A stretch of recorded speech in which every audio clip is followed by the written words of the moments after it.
There's a silence that falls over the house in the deep hours of the night, a quiet that feels different from the evening calm. And then, you open your eyes, you look at the clock and, almost without fail, it's somewhere around 3 a.m. Sound familiar? You're not alone. Millions of people, especially as we get a little older, find themselves wide awake at this exact time, night after night. It's incredibly frustrating. Isn't it? You lay there. Your mind starts to churn. Maybe you worry about not getting back to sleep. Maybe you just wonder why. That lost sleep isn't just annoying. It chips away at your energy during the day, affects your mood, even makes it harder to remember things. You just want a solid night's rest, the kind that leaves you feeling refreshed and ready to take on the day. You've tried everything. Maybe you've blamed stress, or just figured it's part of getting older. But what if the real reason is something you haven't considered? Something a little unexpected in this video. We're going to dive into the surprisingly common reasons you might be waking up at 3 a.m. and explore some simple, practical things you can try to reclaim your sleep.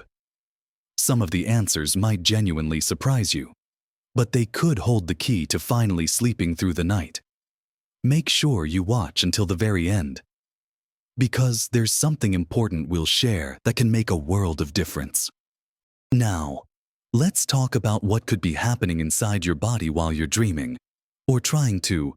One of the most common, and often overlooked, reasons for that 3 a.m. wake-up call is tied directly to your body's internal chemistry, specifically how it handles energy and sugar overnight.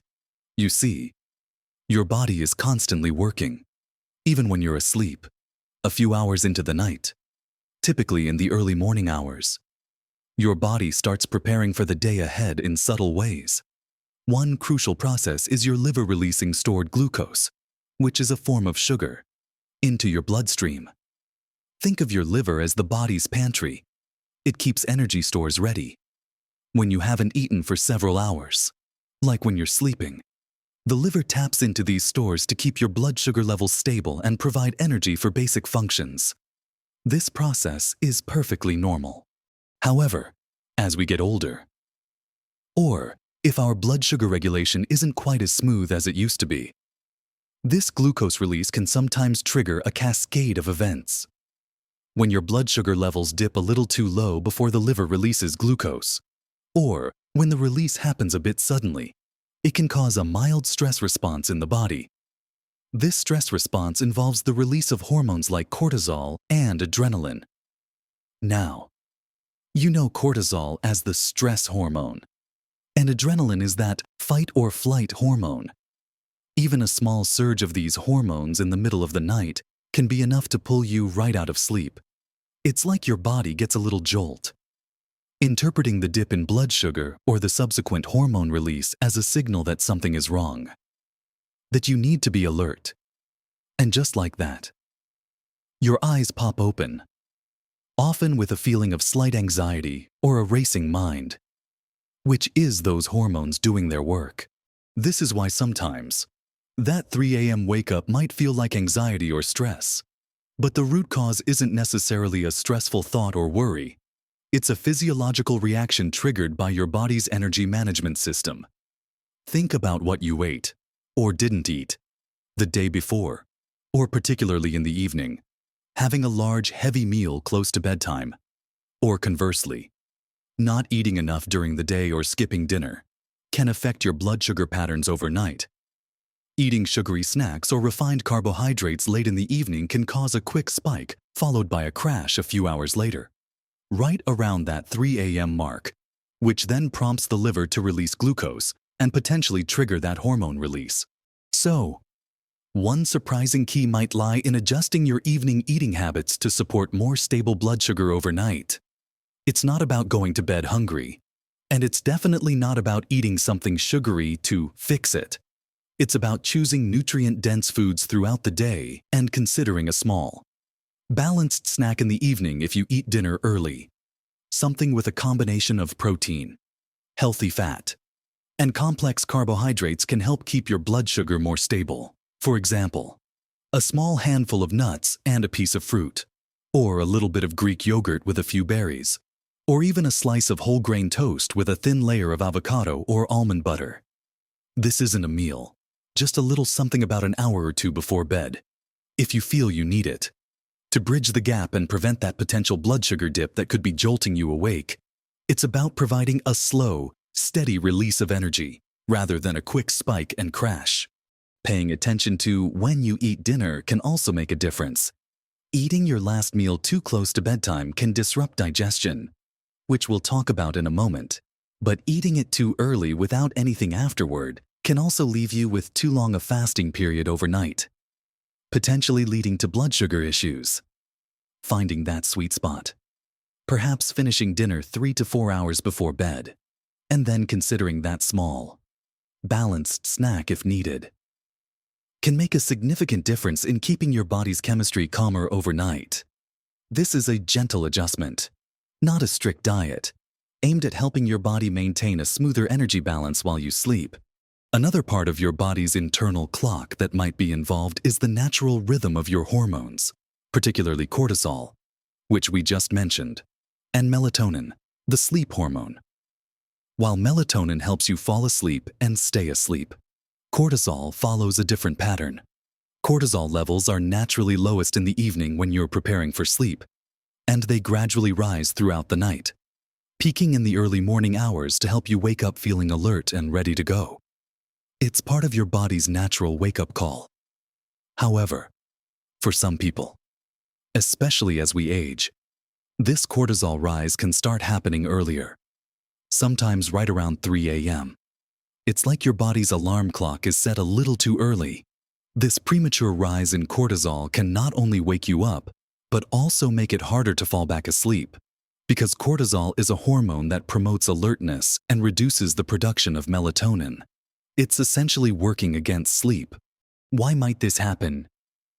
Well, the body's circadian rhythm, that internal 24-hour clock that governs our sleep-wake cycle and hormone release, can shift with age. We often become naturally earlier risers, and this shift can affect the timing of our cortisol release. Chronic stress, even low-grade, long-term stress, can also dysregulate the cortisol rhythm, leading to higher levels at night or that earlier morning spike. Lifestyle factors play a huge role here too. Not getting enough exposure to natural light during the day, particularly in the morning, can disrupt your circadian rhythm. Your body uses sunlight to help set its internal clock. Lack of exposure tells your body it's always twilight, confusing its natural cycles, including the timing of melatonin production and cortisol release. Similarly, inconsistent sleep schedules, going to bed and waking up at different times each day, can throw your rhythm off balance. Your body thrives on routine. Trying to sleep in late on weekends or going to bed at vastly different times confuses its signals.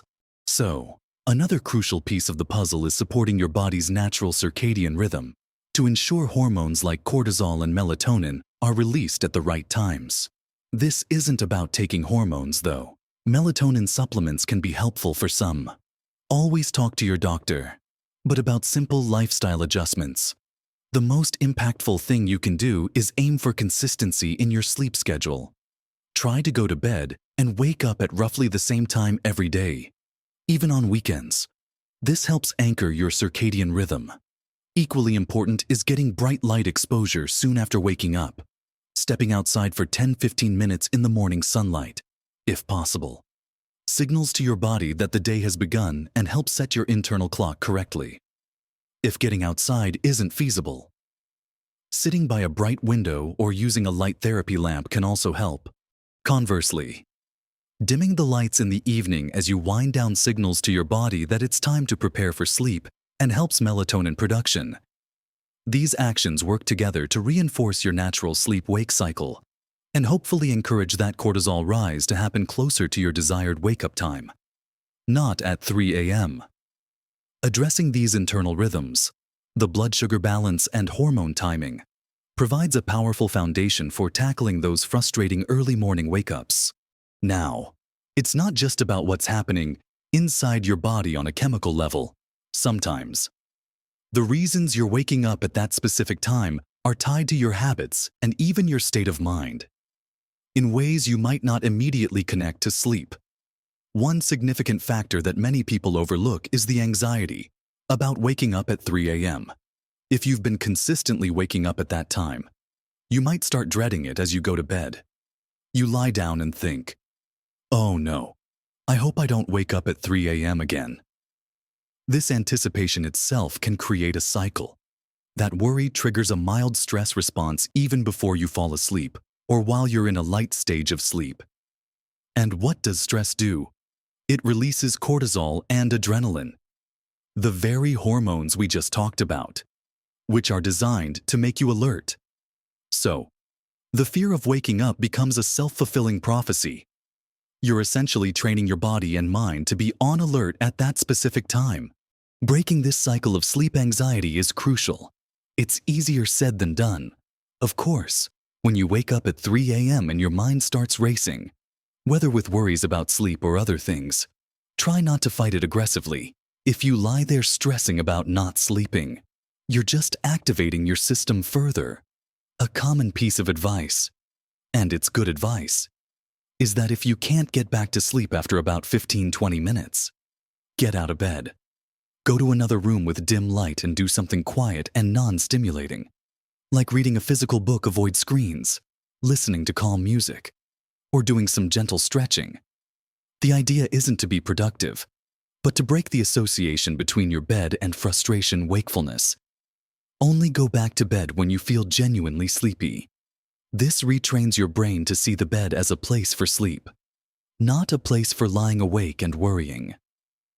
Over time, consistently doing this can help reduce the anxiety associated with that 3 a.m. wake-up. Beyond anxiety, subtle dietary habits you might not think of as sleep disruptors can also play a role. We already touched on sugar and meal timing in relation to blood sugar. But let's expand on that. While caffeine and alcohol are well-known culprits for disrupting sleep, their effects can linger longer than you think and contribute to that early morning wake-up. Even if you have your last coffee in the early afternoon, the caffeine can still be circulating in your system hours later, making sleep lighter and potentially leading to a wake-up. Alcohol might make you feel sleepy initially, but as your body metabolizes it, it actually fragments sleep and suppresses REM sleep, often causing you to wake up in the early morning hours as its effects wear off. It's not just about avoiding them right before bed, but being mindful of your intake throughout the day, especially after lunch. Hydration is another area that can surprisingly affect early morning sleep. Drinking too much fluid close to bedtime is a well-known cause of needing to get up to use the bathroom. But mild dehydration can also interfere with sleep. It's a delicate balance. You want to be well hydrated throughout the day, but gradually taper off fluid intake in the couple of hours before bed, especially avoiding large amounts right before you lie down. And when you do get up in the night for the bathroom, try to keep the light as low as possible to avoid signaling to your brain that it's time to wake up. Environmental factors in your bedroom itself can also be subtle nudges that wake you up at 3 a.m. Is your room getting too cold in the early hours as the heating turns down or the temperature drops outside? Even a small drop in temperature can make sleep lighter. The ideal sleep temperature is cooler, but finding the right balance is key. Conversely, if your room gets too warm, that can also disrupt sleep. Noise is another common culprit.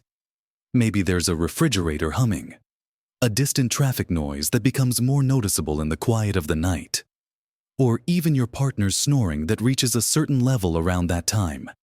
Light. Even seemingly insignificant light from electronics or cracks around curtains can also signal to your brain that it's time to wake up, especially in the early morning when your circadian rhythm is already preparing for the day. Make your bedroom a true sanctuary for sleep. Dark, quiet, and comfortably cool. Using blackout curtains, earplugs, or a white noise machine can make a significant difference if environmental factors are playing a role. Finally, consider your daily activity level. while exercise is fantastic for sleep. When you exercise matters. Very intense exercise too close to bedtime can be stimulating and make it harder to fall asleep or stay asleep in the early hours. Aim to finish vigorous exercise at least 2 to 3 hours before you plan to go to bed. On the flip side, not being active enough during the day can mean your body hasn't built up enough sleep pressure, making sleep lighter and more prone to disruptions like that 3 a.m. wake-up. A balance is key. Regular, moderate activity during the day can significantly improve sleep quality. It's about looking at the whole picture, your anxiety about sleep, what you're eating and drinking and when, your bedroom environment, and your daily habits. All of these intertwine and can contribute to that frustrating early morning wake-up. Addressing these areas, along with the internal body chemistry we discussed earlier, provides a comprehensive approach to tackling this common issue. So, we've covered quite a bit. Exploring how your body's internal clock and chemistry, like blood sugar fluctuations and hormone timing, can be major culprits behind those 3 a.m. wake-ups. We've also looked at how lifestyle factors, including the anxiety of expecting to wake up, subtle dietary choices, and even your bedroom environment, can play a significant role. It's clear that, for most people, it's not just one single thing, but often a combination of factors that are contributing to this pattern. The good news is that understanding why it's happening is the first and most powerful step towards changing it. Remember, the solutions we've discussed aren't quick fixes, and finding what works for you might take a little bit of trial and error. Be patient with yourself. Making small, consistent changes is much more effective than trying to overhaul everything at once. Start by picking 1 or 2 things that resonated with you the most. Maybe it's trying that small, balanced evening snack to help stabilize your blood sugar, or committing to getting outside for 15 minutes of morning light each day to reset your internal clock.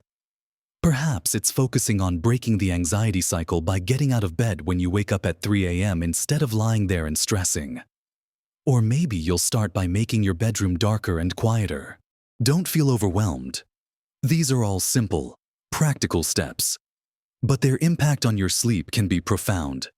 Think of it as making gentle adjustments to help your body find its natural rhythm again. Our bodies are incredibly resilient and capable of adapting, and even small changes can nudge things in the right direction towards more consistent. Restorative sleep. It's also worth remembering that changes in sleep patterns are a common part of aging, but that doesn't mean you have to resign yourself to poor sleep. Understanding the specific reasons behind the 3 a.m. wake-up allows you to address the root causes rather than just wishing it away. You deserve to sleep well, to wake up feeling refreshed, and to have the energy to fully enjoy your days. Poor sleep doesn't have to be your normal. We'd love to hear from you. Have you experienced this 3 a.m. wake-up? What have you tried? And has anything helped? Sharing your experiences in the comments below can be incredibly valuable for others who are going through the same thing. We're a community here, and learning from each other makes a big difference. If you found this video helpful and feel like you gained some new insights into why you might be waking up at 3 a.m., please give it a thumbs up.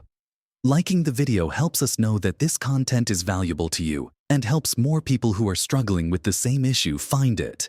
And if you haven't already, please consider subscribing to the channel. We share regular videos with practical advice and tips for living your best life at every age, focusing on things that truly matter for your health, happiness, and well-being. Don't miss out on future videos that can help you navigate the changes that come with age and empower you to live fully. Getting a good night's sleep is one of the most important things you can do for your overall health and quality of life. By understanding the potential reasons behind that frustrating 3 a.m. wake-up call and taking small, consistent steps to address them, you can significantly improve your sleep and, in turn, your energy, mood, and cognitive function. It's time to stop dreading the early morning hours and start looking forward to a full night of restful sleep. You have the power to make a difference in how you sleep, and it's never too late to start. Keep trying. Stay positive. And remember that better sleep is within your reach. Live your best life at every age.